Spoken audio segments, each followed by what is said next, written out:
DEO కార్యాలయంలో ABVP విద్యార్థుల ఆందోళనతో ఉద్రిక్తత వాతావరణం చోటు చేసుకున్నది.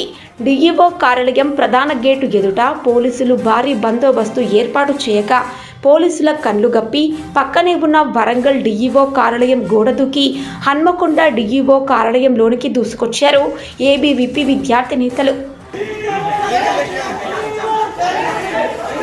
హన్మకొండ డిఈఓ కార్యాలయంలోనికి దూసుకొచ్చిన విద్యార్థులు డిఈఓకు వ్యతిరేకంగా పెద్ద పెట్టున నినాదాలు చేపట్టారు.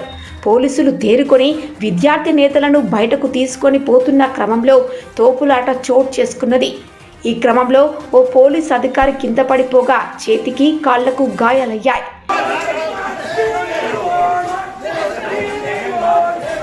ప్రైవేట్ కార్పొరేట్ విద్యా సంస్థలకు డిఈఓ కొమ్ము కాస్తున్నారని, అవినీతికి పాల్పడుతున్న డిఈఓను సస్పెండ్ చేయాలని డిమాండ్ చేశారు. కార్పొరేట్ ప్రైవేట్ స్కూల్ విచ్చలవిడిగా ఫీజుల దోపిడీ చేస్తున్నా కాంగ్రెస్ ప్రభుత్వం పట్టించుకోవడం లేదని ఆరోపించారు. పేద మధ్యతరగతి విద్యార్థులు చదివే ప్రభుత్వ పాఠశాలల్లో మౌలిక సదుపాయాలు కల్పించాలని కోరారు. ప్రభుత్వ పాఠశాలల్లో ఉపాధ్యాయులను నియమించాలని, ఖాళీగా ఉన్న ఎంఈఓ పోస్టులను భర్తీ చేయాలని డిమాండ్ చేశారు. సర్కార్ ఏమని చెప్పిందంటే ప్రతి ఒక్క జిల్లాకి ఇంటర్నేషనల్ స్కూల్ తీసుకొస్తామని చెప్పింది. ఏది ఇంటర్నేషనల్ స్కూల్ పోతే పోనీ కానీ ఉన్న స్కూళ్ళను కూడా పట్టించుకోకుండా ఈ రాష్ట్ర ప్రభుత్వం వ్యవహరిస్తున్నది. అదేవిధంగా రాష్ట్రంలో ప్రభుత్వ పాఠశాలల్లో ఎన్నో మూసేయబడ్డాయి. కనీసం ఒక పాఠశాలలో స్కావెంజర్ లేరు, అటెండర్ లేరు. అదేవిధంగా ప్రభుత్వ పాఠశాలల్లో ఉపాధ్యాయులు చక్కగా లేవు. ఏంటి అని మేము అడిగితే కేవలం ఇలా అరెస్టులకు కొర్ర గుంజుకచ్చులు మీరు అందరూ కూడా తెలుసు. అదే కేవలం పోలీసు వాళ్ళు కూడా ఈ రాష్ట్ర ప్రభుత్వానికి తొత్తులుగా మారిళ్ళు. అదేవిధంగా డిఈఓ నిన్ననే ఆర్జేడీ గారిని కలవడం జరిగింది. ఇదే హన్మకొండ ఆఫీస్లో హన్మకొండ డిఈఓ ఏకశిల పాఠశాలను సీజ్ చేస్తే ఎంబడే తెల్లారి మరునాడు ఆ పాఠశాలను ఓపెన్ చేసి బుక్కులు, యూనిఫామ్, విచ్చలు విడిగా అమ్ముతున్నారు.